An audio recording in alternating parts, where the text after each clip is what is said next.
Hello, everyone. I'm super excited, you guys. My name is Jaquise Moore. I am the host of this awesome page, Learning with Jasmine.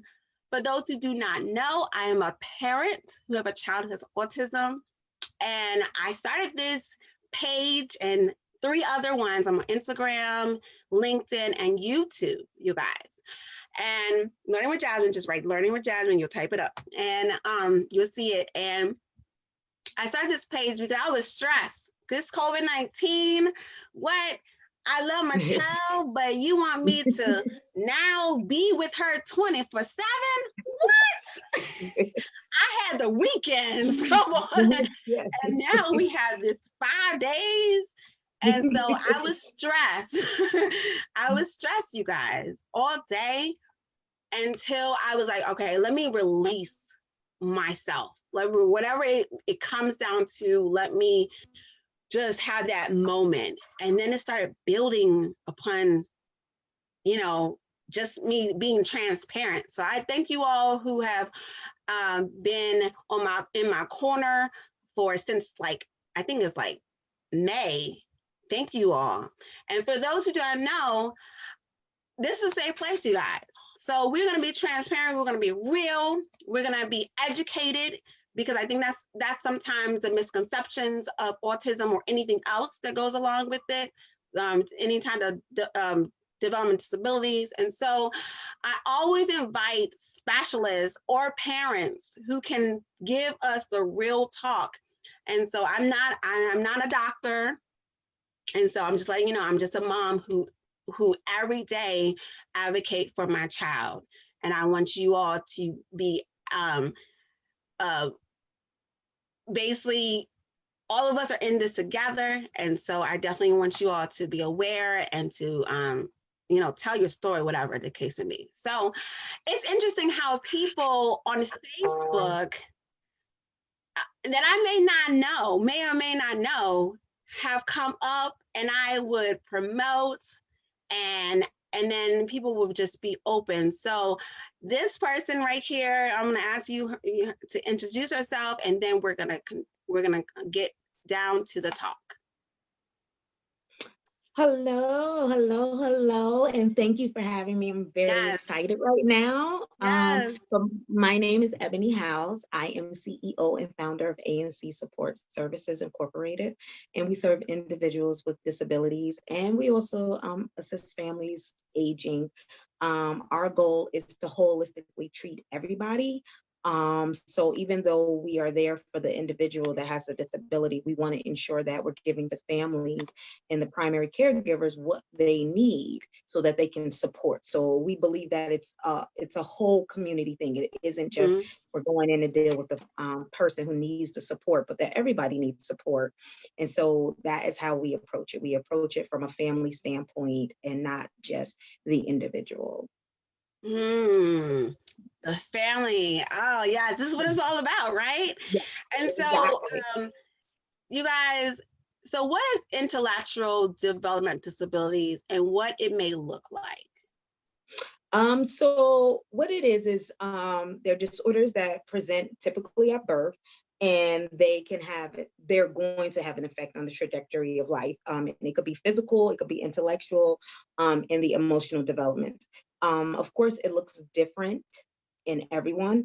And so that's why getting a doctor to do the diagnoses is very important, because you hear it all the time, what one person may have observed at 8 months old, someone else didn't observe until 3 years old. So it's one of those things where, if you are concerned, if you have issues or you're curious, you should be following up, but it is for a doctor to diagnose, not the school teacher, not, the family friend. It is for the doctor to go ahead and diagnose what is happening. So yeah. So it's one of those things, it's going to look different. So it's really hard to get into it. And I personally, as a provider, don't like providing different symptoms, because then somebody's like, oh, well, yeah, exactly. They're not here. They're not on the growth chart correctly. So they have it. So no, but if you have concerns, and rightfully so, go ahead and follow up. I'm laughing because that's what We kind of do. We kind of Mhm. Google, you guys. Don't Yeah. Google because Do you'll be, not Google will make you have everything. Google will say oh you have it my all. gosh, I have this. Yeah, Google. I have a couple of symptoms currently that I'm sure that I probably have things to Google. Google will make you believe you have anything. Oh So my it's one of those goodness. things that it's just, it can be very broad and also Mhm. very narrow. So it's like when I personally don't like to say, well, they shy away from socialism. They're not talking. Just to give an example, last year I did an autism walk and I was with a few friends who they support me more so than they understand really the diagnoses. And one of the friends had a baby with them. I think the baby at the time was like 9 months old. And she wasn't an active baby. Like she was chilling, for lack of better words. Like she wasn't Mhm. really doing anything. But one of my friends was like, does she have autism? And I'm like, based on what? Well, I felt like she didn't give eye contact. Um, and it was really weird, but that's what happens. They hear a couple of Mhm. things that you should be looking out for, and from there they make the decision that that's happening. So yeah, so we want to be very careful. Like I said, it could be through the nervous system, so we're looking at intellectual disabilities, sensory, so forth. So before you decide I'm going to go through the checklist, bring it to a doctor's attention, let them do what they do. I'm Mhm. not saying disregard it, but I'm not saying assume that everything is a disability and everything has a name for it, because Right. some of it is just honestly growing, and Mhm.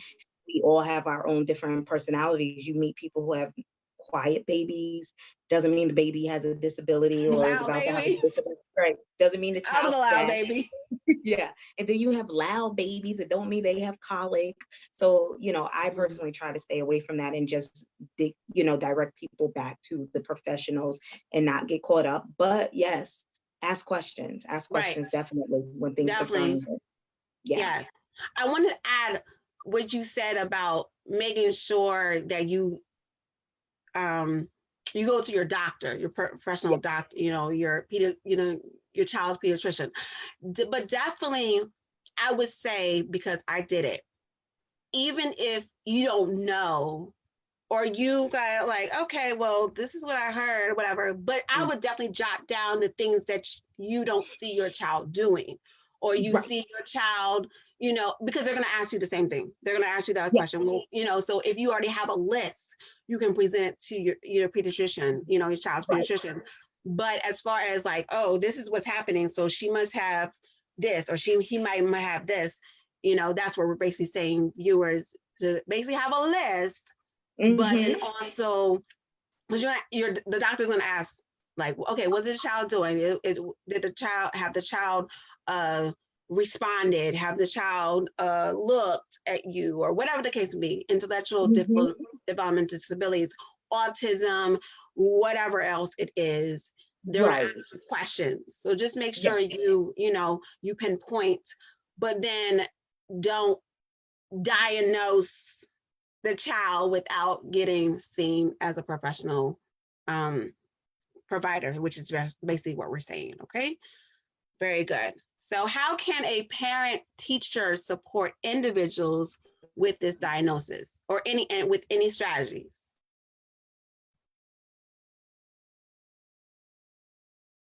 Hello,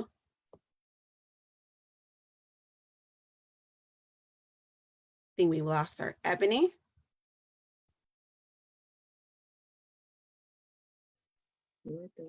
Okay, okay, we got you.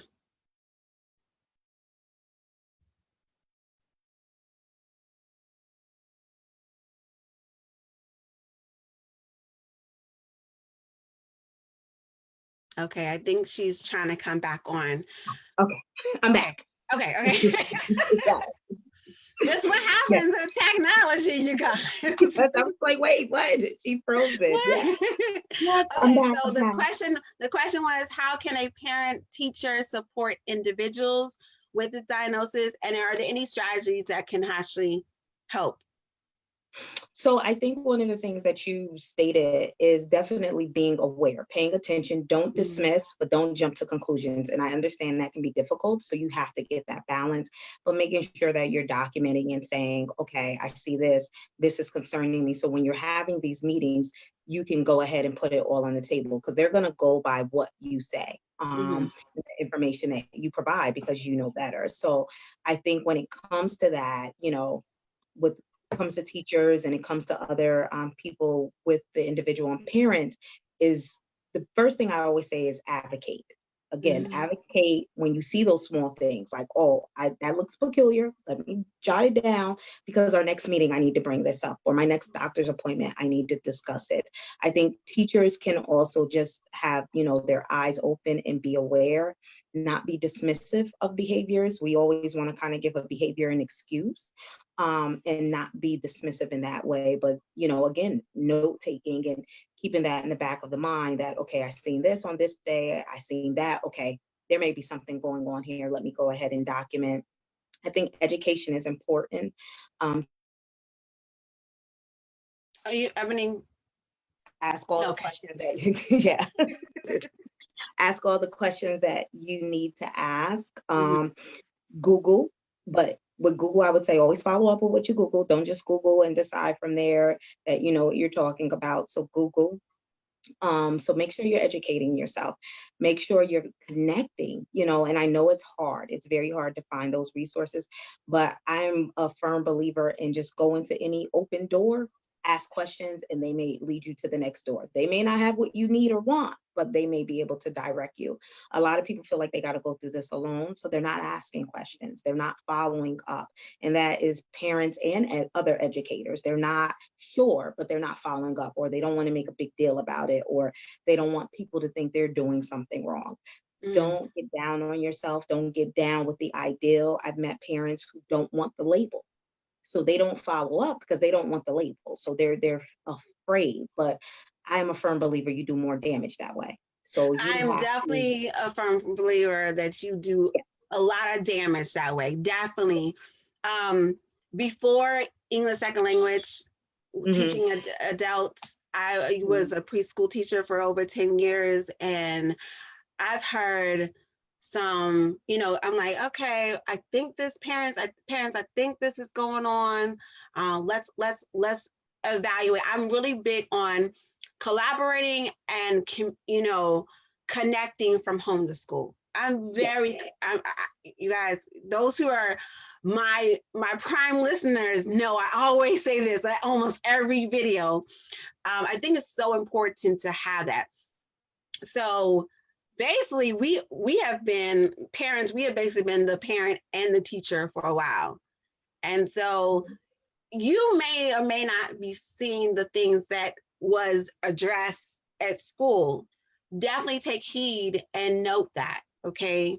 And then when the teacher is not, again, not to be labeled, it's to support and help our own children. And that's what ultimately is. So there's a lot of services. I live in Maryland, you guys. Maryland have a wide range of services. And so I actually have put down a long time ago, I can repost it, of every state special ed website on here as a resource. So that is definitely, we lost you on video. Hold on. Where am I? Can you hear me? Can you hear me? Can you see me? Okay. Yes. But there is a special ed. If you can just put on your website, wherever state you live in, you put Google special ed programs, it will come up, the website will come up. That's exactly what I just did. I do have a PDF. So if when you want the PDF, this is a commercial break, you can email me, you can comment below, and I can email you all the PDF. And that way you can go throughout the website, definitely. But I think connecting with professionals is so important, and also with other parents. So unless here, like if I didn't tell my story, hey, I'm frustrated today, like I need some help and some support. If I didn't have that, if I didn't was become transparent, if I didn't, tell my child's story, this probably would have never happened.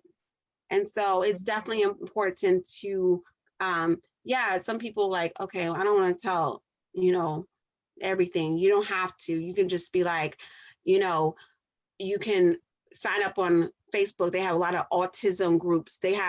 I'm thinking they might have, if you look and search, they might have a particular group for intellectual development disabilities on Facebook or any other social media. So definitely tie into what we have as resources, and then always try to connect with somebody and, go from there. Yes.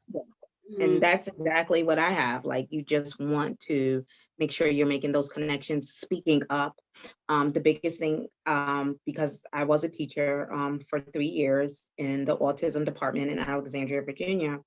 And I ran into a lot of families who just were happy. They thought, the school system was doing them a favor. They're not. So I want you to ask questions. Don't be so excited like, oh, they're doing me a favor, so I need to not ask questions. I need not to push the envelope, because if it wasn't for them, my child wouldn't be getting these services. Your child is supposed to get those services, and probably so much more that you're not accessing because you feel like, I don't want to rock the boat. I don't want to be the one that, is asking for things I may not get. And like I said, I always got that sense that some families felt like the school was doing them a favor. We're just happy he's in school, especially if they're coming from other countries, because true indeed, if you're coming from another country, he probably would not be in school. Your child, I know some countries, your child goes on a waiting list to get into a school for children with special needs. So you may have your child at home for the first 10 years, where here, by law, your child has to be in school. School has to be able to meet their needs. So the ID Act and give them the education. So I feel a lot of parents are afraid, and they're like, well, I'm not going to say too much because we're just happy to be in this place. Nobody's doing you a favor. It is what you can have. It is what is out there for you. I know sometimes you're knocking on lots of doors before somebody opens up and gives you the right answer. So the resilience comes in, and that's where the support comes in, where you need the support groups and talking to other people, because you might have to knock on a lot of doors, and you may have to kick in a few doors to get that support. And that's why it's important to know that, the parents are the child's first advocate. Will probably be that. Yeah. Probably be their primary advocate for the rest of their lives. For the rest of their life. Yeah, and I have. Might as well go out with a bang. And that's exactly what I'm doing right now. I'm going out with a bang. I literally just posted. It was interesting because I was on talk. I was not on Learning with Jasmine talk show, but on somebody else's talk show last night, and I mentioned they asked me, to encourage parents, and I said we are built for this. And it kind of shocked me when I said it. I was like, did I just say that? But I have gotten to the point that it's like, no matter what comes my way, like I got the strategies, I got the tools. I'm still learning. I'm not perfect. Some days don't work like that, and other days will. But from the growth, from the progress that Jasmine had, Jasmine had like 7 episodes every day, 1 hour each, throwing tantrums, biting, kicking, screaming, pulling hair, destroying a room, to maybe a 5-minute per day. If it's a 5-minute per day. Right. And that's success. That is absolutely. So it's like, okay, so it's like, I'm not perfect, but I'm using the tools that I've been hearing from other people, other resources. I'm advocating, I'm listening, I'm watching, I'm reading articles. Sometimes I posted on Learning with Jasmine, you guys. This is what we're talking about, because no one person has all the right answers. So we're putting everything together, and then we're using those tools. And so it could be, intellectual development disabilities, it could be autism, it could be ADHD, whatever. It could be someone who don't have a diagnosis. It just, using that transitioning stage in the transitioning tool to help your child, just stuff like that, communicating with them and being real, And so I think this is very important. All right, so you guys, I definitely, like I said, starting learning with Jasmine, first I was like, okay, I know some people, and I still, that was definitely grateful. But for me to post some things and then people just respond to it, and Ebony, you were one of the people that responded. And then we started talking, and I'm like, hold up, I asked for parents. And then she comes along and she talks about she has a program. And I'm like super excited about that, you guys. So Ebony, can you tell us about your program a little more? My program, it was actually established because of parents and people running into that wall continuously and being frustrated, meeting children who did not get diagnosed till late in life, where we know and studies have shown early intervention is such a big help. It's gonna go ahead and it's not gonna fix or cure, the way people may think, but it does those things. It will guide. It guides. It helps you, it helps the child. So I kept running into that, and I'm like, okay, and I'm looking at different organizations, and what I'm realizing is, excuse me, the organizations are focused on the child, rightfully so, they're focused on the children, but what about the parent? And how are we helping the parent cope? How are we giving the children, the parents, the tools they need? So it came out of that. It was birthed out of running into so many people not having resources. And so with that, I started what I call case management, like support coordination. And so what I do is we develop a plan, we look at what the resources are that you need, and we chop away at that. And in the meantime, if you say, sometimes as a parent, I need a break, that's where the respite comes in. So we offer the respite. So it's like we're simultaneously helping you, but also helping the child. So we're giving you a break, but we're having the child needs a break too. Like, let's not act like the child don't want a break from the parent. They want a break too. The parent needs a break. I want parents to be as healthy as they possibly can be mentally to take care of the child. I don't want them to be run down. I've run into parents who have run themselves to the ground, no rest, And the problem that I always say is when you do this and you drop dead, because that's what's going to happen because you're not taking care of you. What's going to happen to your child, the person that you are so busy trying to protect and work for and make sure you're going to be around for, you're not taking care of yourself doing this. And then what's going to happen? So with that, it's important. Or who's going to take care of the parent? Right. We have, I literally have had to talk to myself like that. Like, when it comes down to, you have family and support, but like, you're really doing this on your own, Jaquise.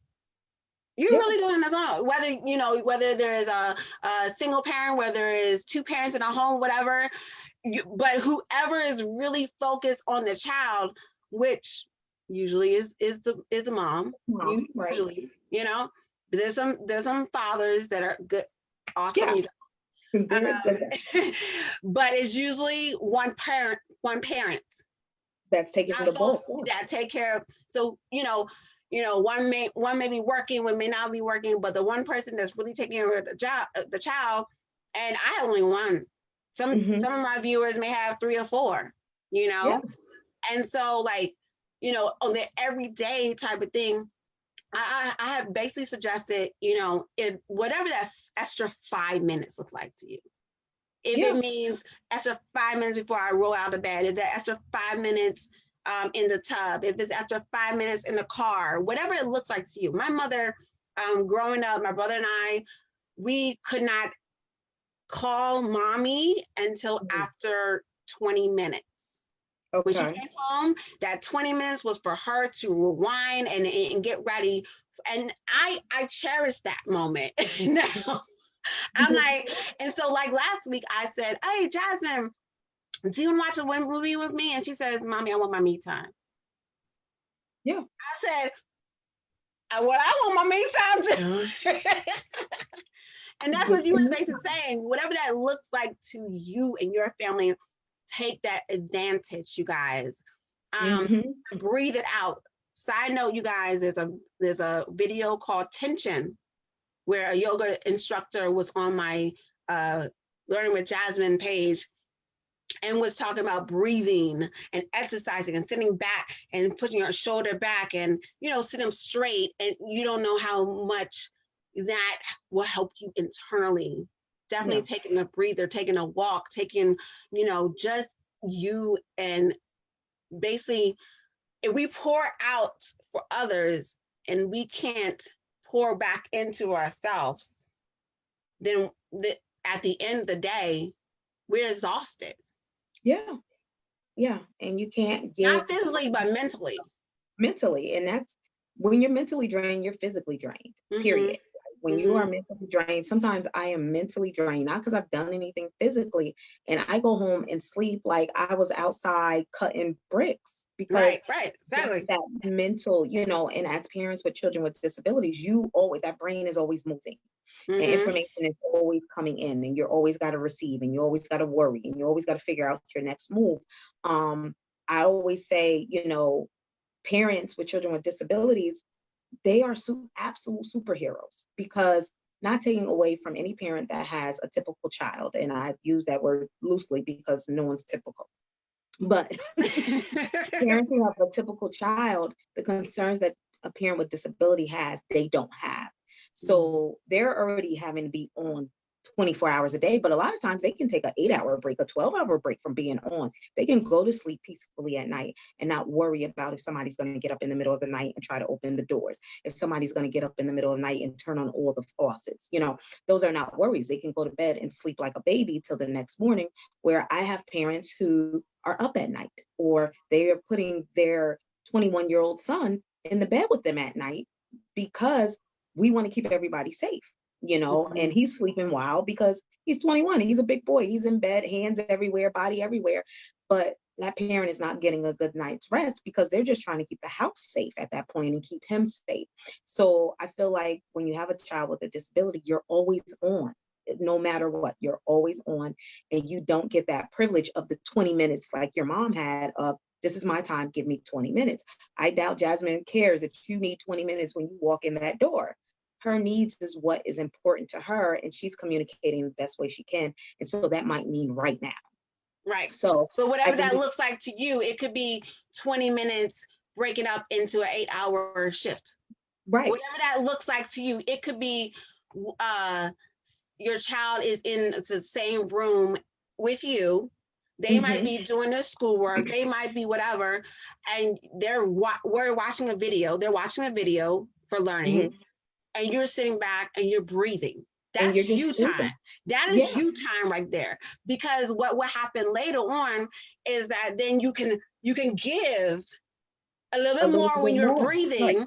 Right. And so whatever that looks like to you, in your family, your dynamic family, whatever your schedule is, take that time to just breathe. And I have supported families where their me time literally is running errands without the child. Like, we just need 4 hours for you to come in and provide respite so we can go run errands. And they're getting so much from just not having to bring their child on those errands and deal with whatever comes up.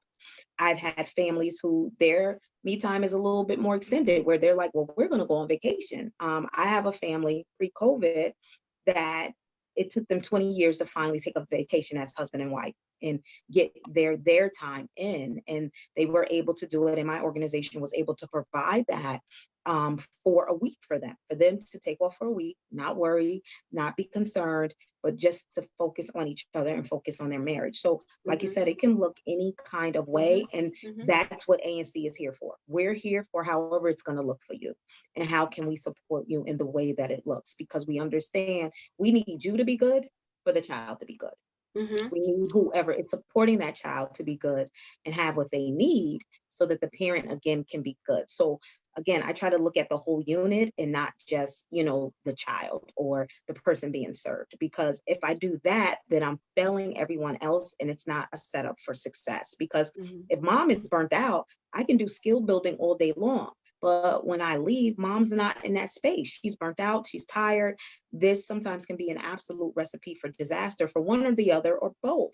So, the goal is to ensure that everybody is somehow, some way being assisted. I think that's very important. I live Mm-hmm. by that everybody is being supported. I sometimes take calls from my clients just to let them vent. I'll let them text me and they're just going off. And although my goal is to serve the child or their family member with a disability, I allow them I make it a safe place for them just to be like, I don't know if I can do this. I don't know if I want to do this, and whatever that mood and space is. And I don't necessarily have answers for them. I tell them I'm your sounding board. At the end of the day, we can work through it. But sometimes people don't even want to work through it. They just want to Mm-hmm. go ahead and dump it somewhere for a little while. They don't necessarily want answers. They don't want a resolution. It's, I'm carrying this baggage. Can I leave it with you? And Mm-hmm. know that I'm safe, know that, you're not going to pull that I'm a mandated reporter. I got to say that you said this, because sometimes you're saying something and it's not coming from that actual place when you're like, oh God, like, why am I here? Why are they here? It isn't necessarily nobody wants to live and you're going to, go ahead and harm someone. You just want that place. And I find a lot of times families don't vent because they don't want to be in a position that I just vented to this person and now I have CPS or I have APS at the door because I just shared something and I didn't mean it. But at that moment, I was frustrated. At that moment, I was tired. Um, Children growing, us growing, COVID is a whole different beast that It's a we're different adding stress. in. And we're asking people to cope who already had so much on their plate and they were already at the breaking point. We're asking children who was learning coping skills, I'm gonna need you to cope with this. I'm gonna need you to cope with not going outside. I'm gonna need you to learn to cope with wearing a mask when you may have sensory issues and you don't want something touching you. I'm asking all of you to cope with things that is not typical. Mm-hmm. I, to my knowledge, don't have a disability, to my knowledge, but I'm struggling with COVID. So imagine having a disability or the added stressor of being a parent of someone with a disability. It's a lot. And so people Mm-hmm. sometimes they just want to be in a position that, you know what, I just want to go ahead and dump this somewhere and I want to be safe and I want to feel safe. So that is something that that's kind of a byproduct of what we offer. It's not like, oh, because you call me, I'm looking at how much I can charge you. It's a free call. You can sit and talk to me till you're blue in the face. But I think that's important. So all of the service that we offer, the respite care, the skill building, the case management, all of that is tied in to make the family unit or whoever that natural support unit is stronger. And so that they can continue to serve and provide for their loved one. A lot of people want to keep their children home, but can't. They don't have Mm-hmm. the resources. They don't know where to go. If that is your first choice, I support that choice. Studies support that choice. It's been Mm-hmm. proven that is the best choice. So how do we not get it to the point that we need to look at putting your child into a group home? How do we not get there? And so those are the steps that I look at. That's how I look to help.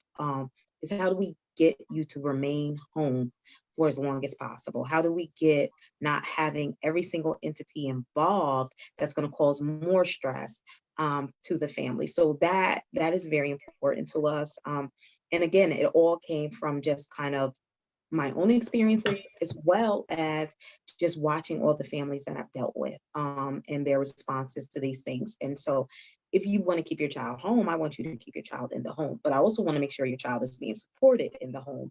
And I Mm-hmm. also need to make sure you're supported and you're getting the breaks that you need. So everything we do is inclusive of the family. And so that's why we ended up changing our name to kind of a private, because at first we didn't really fit anywhere. So when it came to licensing, it was like, well, what do you do with this? Where do you go with that? And so we ended up just saying, okay, we are a private social service agency. And then there are different components that we do provide. So we do offer personal supports because we understand that again, a family member may need that. You may need me to come into your home and get your son ready for school because for you at 6 a.m, that's just too much. 6 a.m. to be trying to fight with him, get him ready, go to work. So we have a team staff who go in and do that. Like 6 Mm-hmm. a.m., go in, get him ready for school, get him to school or wait with the bus for the school so that that takes a piece off of the parents' table of having it. I currently serve a family right now that we just go in a couple of days a week and we help just get their daughter ready for bed. But during what I love to see is during that hour and a half, they're just sitting and chilling. That's where their me time is coming in. They're just sitting there watching TV. They're maybe cleaning up. They might be doing other things. But for that hour and a half, 3 times a week, someone else is coming in and saying, you know what? All right, I'm going to get her ready for bed. Mhm. I'll make sure her clothes are out for tomorrow. And it's not a lot, but that little bit, a lot of people think Oh, I have that's a to lot. have, That's a right. lot. A lot of people are under the impression that, and it comes from a lot of agency policies. A lot of agencies will not serve a family unless it's a minimum of 4 hours. But I'm very clear that one, it may not be affordable to you to have those 4 hours. You may only be able to afford that 1 hour. And I want you to get what you can get for that hour. I believe some service is better than no service. So Mhm. if for that hour and a half, you can sit and watch the news or read a book or just sit and be quiet, Or it, take a it brings nap. me, right. It brings me, sometimes mom is taking, when I leave, mom's in a chair, eyes closed, everything. But it brings me joy to know only an hour and a half, but for that hour and a half, I've given you your me time so that Mhm. you can deal with tomorrow. You can get yourself ready for bed, and tomorrow's a new day. So those things are very important to be able to provide that support. And so it doesn't have to be, oh, we're coming in and it has to be a whole day and it has to be 24 hours care. No, it's simple. It could be just going pre-COVID, just I'm gonna come by, I'll pick him up. We're gonna go, to the store, the park, whatever. Again, that hour, that 2 hours, that 3 hours, that allows those parents to do what they got to do. It allows, if there's siblings in the house, So what do you siblings to give what do you do when now you're saying pre-COVID, but what do you do now with the COVID coming? Do you still go to people's homes? How will you support? Do they have to be what state are you in? So I actually serve Virginia and DC and Okay. Maryland. So we Okay. do the DMV. So we do Northern Virginia, Hmm. Southern Maryland, and DC. So yeah. Okay. So different families have had different approaches. Some families, because of COVID, have discontinued services. Some families still use me to do the case management piece. So I still keep up with what's going on, resource connection, excuse me. Doctor's appointments, that's another thing we do, is we make sure that the doctors are all on the same page. So we help coordinate those appointments. We follow up with doctors. We ensure that one doctor is not giving a med that's going to interact, because doctors don't call each other.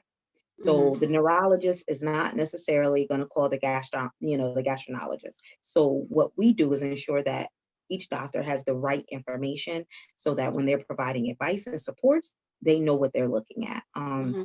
So, if they're taking a medication that addresses aggression or anxiety, there might be, a medical medication that they have that will basically lessen the effect of the medication they have that's dealing with the aggression or the anxiety. So it's important to make sure all doctors are clear on what the other doctor is doing. So some families, they continue with that support. I have one family that really right now is just using me for a sounding board.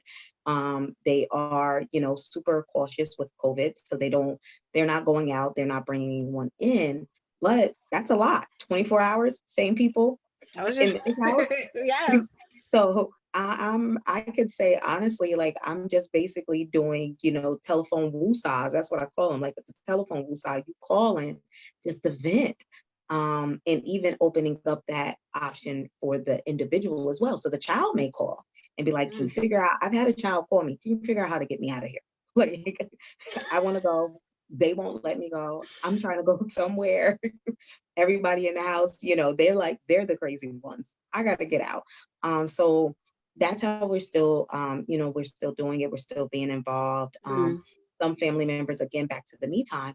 Can you just take her to her appointment? I know it's not going to be long.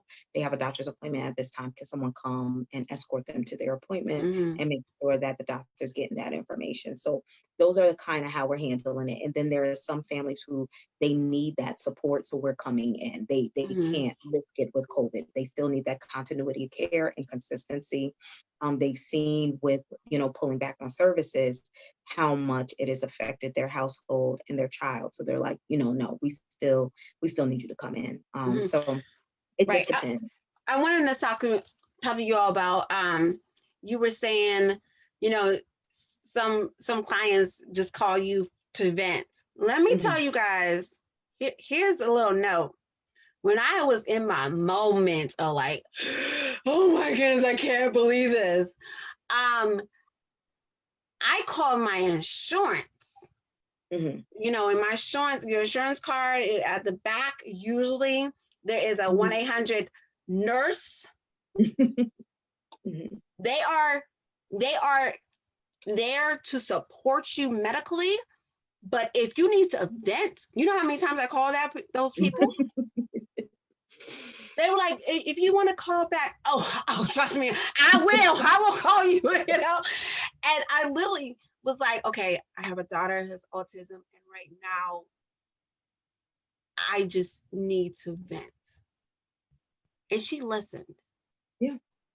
She listened. My insurance company, you guys, Yes. yeah. So the 1-800 nurse or whatever, definitely, you guys, that's, you know, I called maybe like 6 or 7 times. It was like 3 right before COVID and the other ones right after COVID. Mhm.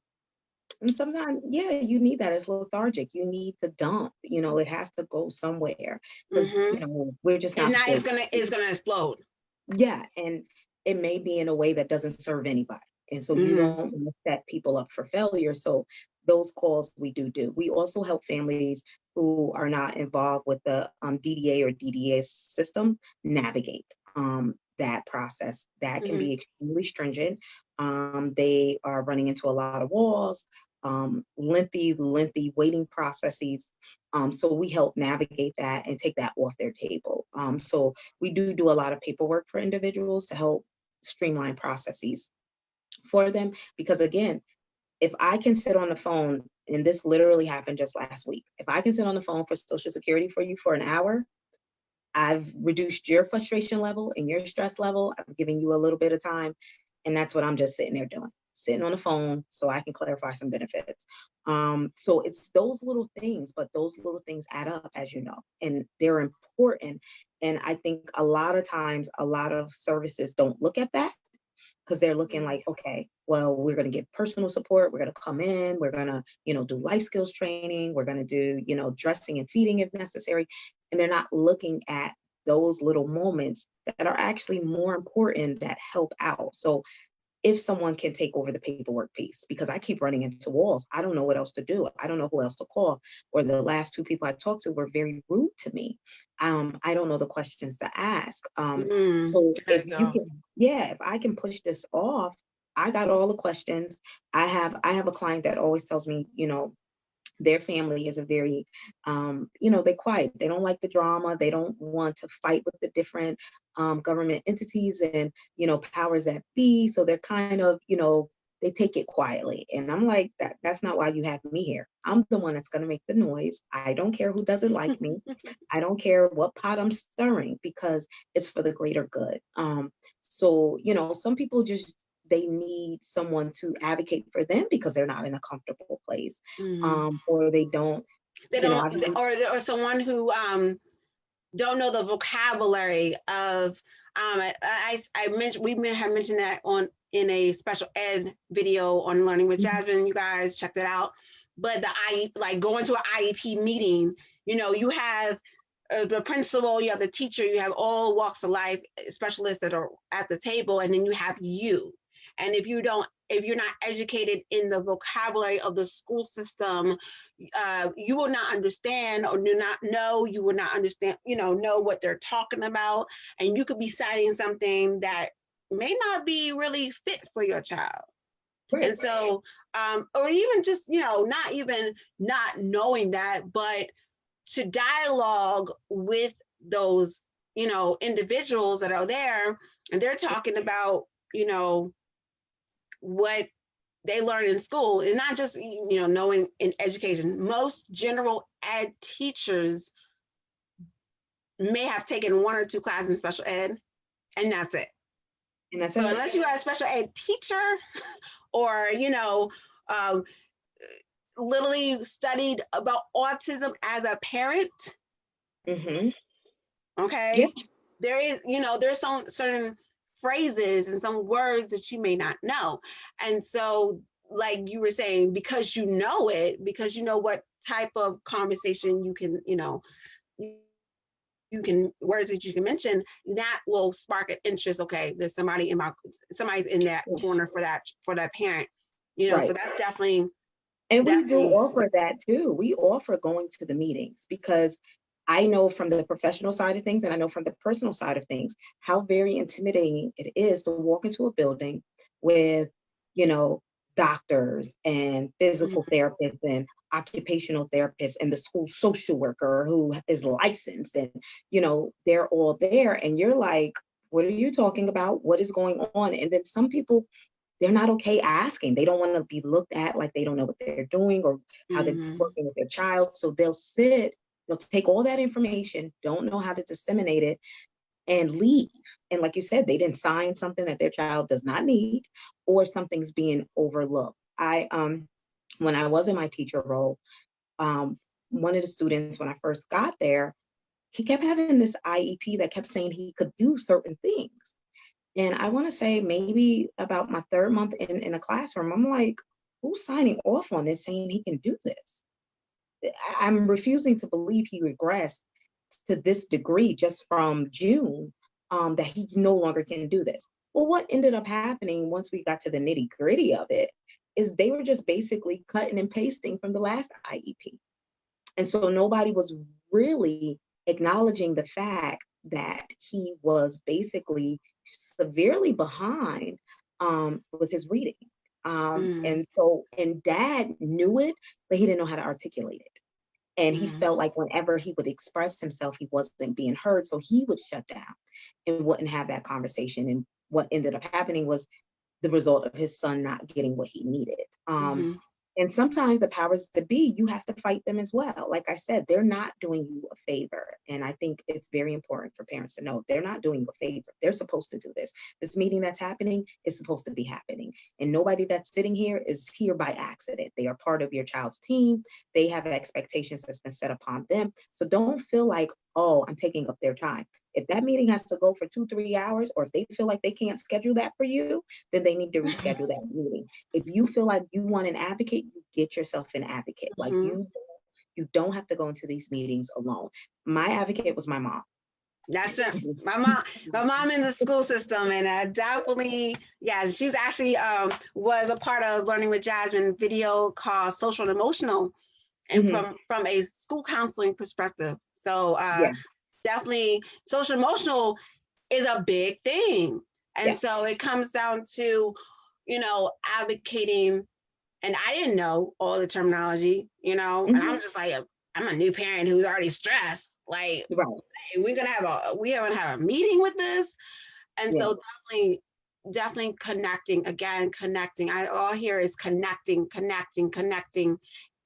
with individuals that can help. Okay, you guys, this was awesome. Can you, Ebony, we only have a few more minutes. Can you, and this is actually after the end, Ebony, if you want to put it down on the chat, okay, all your information so that so individuals can contact you, definitely. Okay, so the last thing is, Ebony, what can you tell? How can you encourage families? Right now, we have this COVID-19, whatever that stress level is, what words can you give encouragement?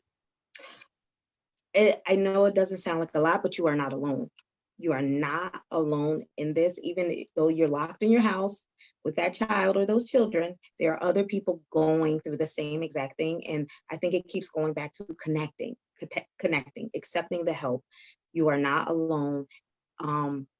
Finding that space. And I'm here, and absolutely no charge. You want to call me just to scream, just to vent, I can do that all day long for you. And just listen to what you're saying. And if I have an ideal of where to go, I will tell you. The one thing I often get is people calling, looking for a particular service that we just don't offer. But I don't say to them, okay, we don't do it. I usually say to them, give me to the close of business of Friday. I'll find out who does it. Because I don't believe in a wrong door. There is no wrong door. And I want to be someone who exemplifies that. There's no wrong door. I may not do what you're looking for. This has never been a money venture for me. This is something that is from my heart, passionate, and what I feel I was meant to do. I fell in this field completely by accident, and then ended up with a child with a disability. So I feel like, my higher power knew, like, oh, you're going to need to know this because, your time is coming. And so when he was diagnosed, for me, it was a walk in the park. Like, I've been working from this professionally. Of course, I had different feelings because now I'm dealing with it personally. But, I went to school to be a lawyer. And next thing I know, I'm like working in a group home setting with people with disabilities. And my dad is trying to figure out, how do you get here? Like, this wasn't the plan. But years later, we figured out it was the plan. It just wasn't our plan of how I ended up. But I think, it's just very important for people to know you are not alone. Do not treat it like you are alone. And like I said, feel free. I will give my information. I may not provide the service, but I will at least try to find you somebody who can tell you something that's going to bring you closer to that service. Or get you what you need, and just make sure you, like you said, those me moments, lock that bathroom door, even if they knocking, even if they sliding something underneath the door, notes to let you know they're on the outside of it. Lock that door. My door is locked. That's because of learning with Jasmine only. But like, lock that door. It's Do that what moment, you gotta like, do. I have to, and I'll be like this. Can you hear me? You have to. If you don't, you're I pretend like I'm asleep sometimes, and I'm not, you guys. And that it doesn't make you, don't feel guilty. Don't feel like I'm being a bad parent. You're trying to actually be the best and the as long as they are safe. There is no need. I'm so serious. Jasmine, okay? Okay. All right. I'm going to have extra time, Yeah. And that goes, that may not look like an hours upon hours, No. But at 8:30 and 9 o'clock at night, I'm looking like, okay. And I literally was talking to someone last night, and I said, whatever it looks like to you, but make sure you have a time to get up, whatever that looks like, and a time to shut down. Yeah. Shut down moment for parents could be, whatever, but make sure there's a time limit. There should be a quiet moment to release their body, to make sure their body is calm. And last night we both fell on the floor asleep. Because she wasn't having her moment, but she was just awake. And I was like, girl, this is 8:30. No, we're gonna lay down. So I rubbed her back, put on some music, and we both fell asleep. Right. That was the moment that she needed to relax. So then when I finally woke up, and I was like, oh, we still on the floor. Let's go to the bed. She went in the bed, and she went to sleep. That moment right there to just kind of just calm the body down. I definitely recommend you putting some calm music and maybe rubbing their back and just, Yeah. And like you said, the routine, I think it's important as well, not for just the child to have a schedule, the parent to have a schedule, because somewhere in there, you've got to take care of yourself. So I know parents are busy, like, we got to do this, we got to do this, but you got to factor yourself into that. You're part of that schedule, and sitting down and taking that moment, making sure you're eating. Lots of parents don't eat. They go hours upon hours, or you say, well, did you eat today? Oh, well, this morning I had a yogurt. Well, it's 10 o'clock at night. It's like, you have to do your body right, or everything that you're doing is for nothing. Like, let's keep it honest. If you are not taking care of yourself, it's all going to be for nothing, because then you're going to work yourself literally to death. And now someone else is going to have to step in, and they're not going to do what you're doing, and they're not going to do it to the degree you're doing. Right. So let's be around for as long as possible for these children. And in order to do that, you have to make sure you're scheduling, you're taking care of yourself. And like I said, not just advocating for them, but advocating for yourself. Tell somebody, look, I need some me time, and I need for you, can you take her for 3 hours on Saturday? Or, I just need to go to Giant. I don't want to take her. I just want to go to Giant. and shop by without issues. myself. Right. Without issues. Do you have an hour? And reach out to people. And the thing is, you never know. A lot of times people don't ask because, oh, my mama don't know what to do with them. Oh, their father, he ain't gonna do what I do. No, I don't care. That hour. You know what? I think that is one of the things I had to get over that. And it was interesting because I think it was Monday. Yeah, Monday. I was like, all right, I'm gonna go for a walk. And my mom was like, oh, you're gonna take Jasmine? I said, no. I'm gonna enjoy my walk by myself. By yourself. I took her out later on and we played in the park. But it was like, that was my moment before I even like, okay, I gotta do this, I gotta do that, I gotta do homework, I have to teach Jasmine and all that stuff. So let me enjoy my me time first. So then I can give to my daughter and I can give to whatever else I have to do. So definitely, you guys, I hope that this was very encouraging. I hope this sparked some interest, because you just hear some terminologies and you may not know, and so this is definitely an educated moment too. Thank you, Ebony. We'll definitely talk to yes, thank you. Upcoming presentations. Just let me know. This was great, you guys. Yeah. Ebony will post everything as the comments below. And you can definitely contact Ebony for yourself. Again, you can always share it. This video will actually be posted on YouTube probably about on Friday. Okay, I give it like a couple days and then I post it for those who are just on YouTube. Some people are not on Facebook. So I posted on YouTube, Learning with Jasmine on YouTube. One word, it will come up. And share it, share the link to others, and definitely, again, contact Ebony. So tonight, you guys, we have at 7:00 p.m. It's a busy day for me. That's why we have to breathe.